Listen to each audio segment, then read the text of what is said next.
Imagine strangers show up, split your town in half, call it law, and then tell you to fight your neighbor forever because of a line on a map. That sounds unreal. That's how a huge part of Africa was carved. Not by Africans, not by people who live there, but by distant powers drawing borders that made sense on paper and chaos on the ground. Lines that turned neighbors into foreigners, communities into minorities, and entire regions into prizes. This isn't a history story for history's sake. This is a story about power and how the wrong design decisions can echo for generations. Because once a border becomes law, it doesn't just divide land, it divides budgets, it divides identities, it divides elections, and sometimes it divides lives. If you want to understand why some conflicts never quite end, why some states feel permanently unstable, and why politics in many places feel so personal and so tense, you have to start with the map. Before the Scramble, Africa wasn't empty land waiting for borders. It had kingdoms, empires, city-states, trade routes, and communities with their own systems of rule, trade, and identity. But Europe's big question wasn't, how do we respect what exists? It was, how do we control the most land and resources with the least cost? And that single goal shaped the entire map. Late 1800s. Europe's major powers gathered to decide who controls what in Africa. Not by traveling there, not by negotiating with the people who lived there, but by sitting around tables, opening maps, and drawing lines. That's the key detail. The damage didn't begin with armies, it began with paper. Paper boundaries first, reality later.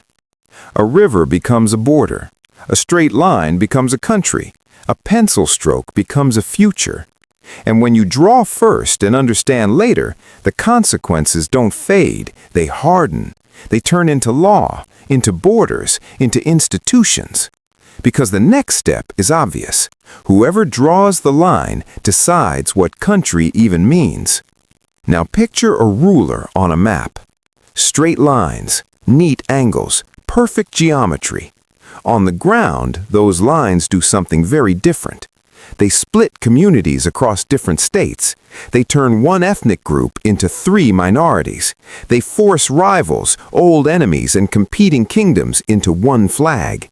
And once that happens, identity becomes political. Who belongs? Who owns the land? Who gets jobs? Who controls the army? Who sits in the capital? Suddenly, elections aren't just about policy, they're about safety, they're about survival, they're about whether your group will be protected or pushed out.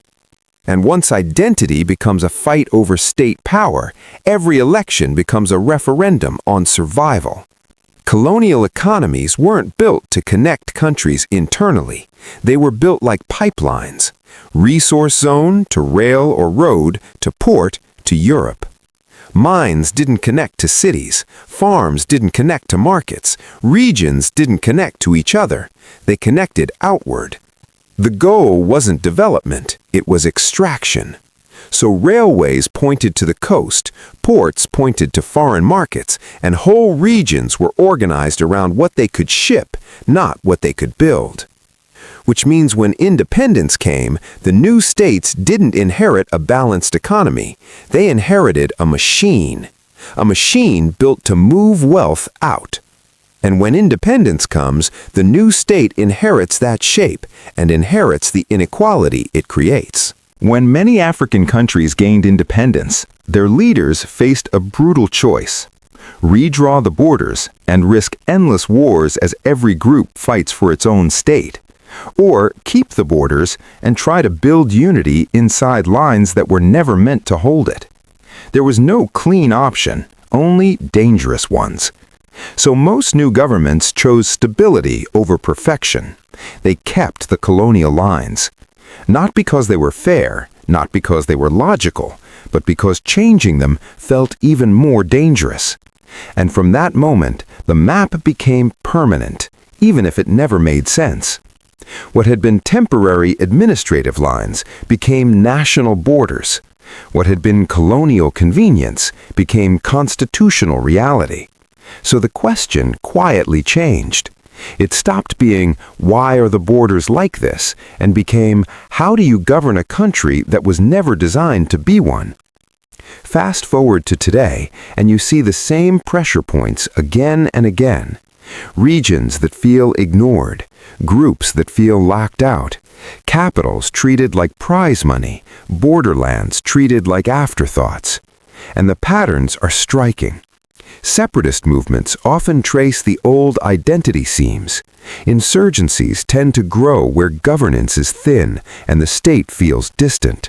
Coups often happen where the state looks less like a public institution and more like a private club. It's not random, it's structural. And now add modern stress on top of it all.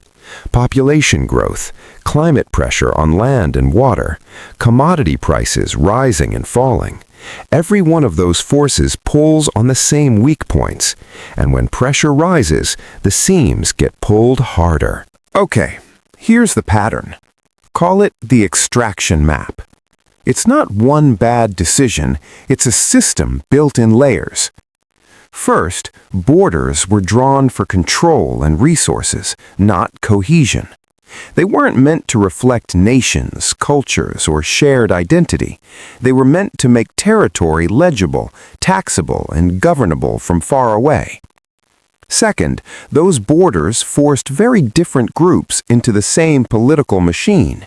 And that machine ran on divide and rule logic. Favor this group, sideline that one, keep everyone dependent on the center. Power became something you capture, not something you share. Third, independence locked the whole structure in place. The borders froze, the institutions stayed, and suddenly politics wasn't about building something new, it was about who controls what already exists. That's why many African states didn't start as a shared national project. They started as an administrative structure built for someone else's profit. And when you inherit a machine like that, every political struggle becomes a fight over the machine itself. Now compare two very different kinds of borders. First, borders that grew slowly. They formed over time alongside shared institutions, shared courts, shared markets, shared roads, schools, and rules. People didn't just live next to each other, they depended on each other. Trade flowed inside the territory. Trust slowly followed. Those borders tend to produce strong internal glue. Now compare that to borders drawn quickly, drawn to secure land, drawn to control resources, drawn to point railways toward ports, and ports toward foreign markets. Those borders didn't grow with society, they were imposed on top of it. So instead of internal glue, you get internal competition. Competition for state power, for access, for protection, for recognition. One kind of border makes cooperation feel natural. The other makes control feel necessary. And once you see that difference, the map stops looking like geography and starts looking like destiny. Now, here's where this gets real. When people say Africa struggles with governance, that's too vague. It makes the problem sound cultural, or personal, or accidental. A sharper lens is this. Many states inherited borders, economies, and power systems designed for extraction, not for representation, not for inclusion, not for long-term legitimacy. So modern leaders aren't starting with a clean sheet. They're managing a structure built under very different incentives. From the inside, that changes what politics feels like.